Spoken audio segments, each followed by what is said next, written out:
Welcome back to Logic Pro Launchpad, a tutorial series for beginners which includes everything you need to know to create amazing music. In this episode, we'll focus on MIDI tracks, which are essential for any music producer. We'll cover how to create a MIDI track, select a virtual instrument, connect your MIDI keyboard, record your performance, edit your MIDI notes, quantize them, and even add in your own sounds.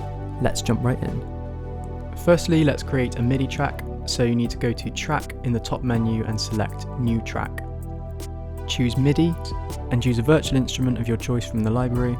I'm just using this piano sound.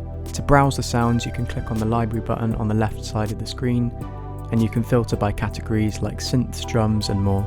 Next, we need to connect our MIDI keyboard using a USB-A to USB-B cable. Logic Pro should automatically recognize it, but you can check by going into Preferences and selecting MIDI. You should see your keyboard listed there. Now that we're all set up, we can hit record. So click the record button in the transport bar and start playing your MIDI controller. You'll see the notes being captured in the MIDI region. If you've made a mistake, don't worry, we can fix that later. Once you've recorded your track, double click on the MIDI region to open up the piano roll.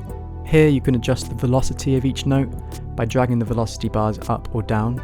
You can also select multiple notes or all of them to change the velocity of a large section. And you can change the length of the notes by clicking and dragging the edges. To tighten up the timing of your recorded MIDI notes, we can quantize them. Select all your notes and in the piano roll go to the quantize section in the inspector. Choose a grid value. I normally use 1 out of 16 notes to snap your notes to the beat. So that's pretty much it in terms of recording MIDI. It's fairly straightforward. Now let's have a look at adding other instruments into the Logic library. Find a sound pack online that you want to add into Logic and click download. Then just follow the steps to install onto your Mac.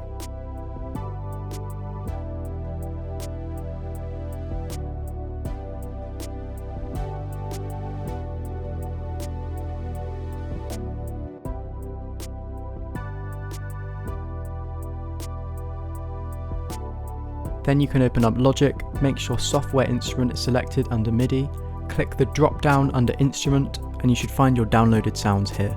That's it for today's episode on MIDI tracks in Logic Pro. If you found this helpful, don't forget to give it a thumbs up and subscribe for more tutorials.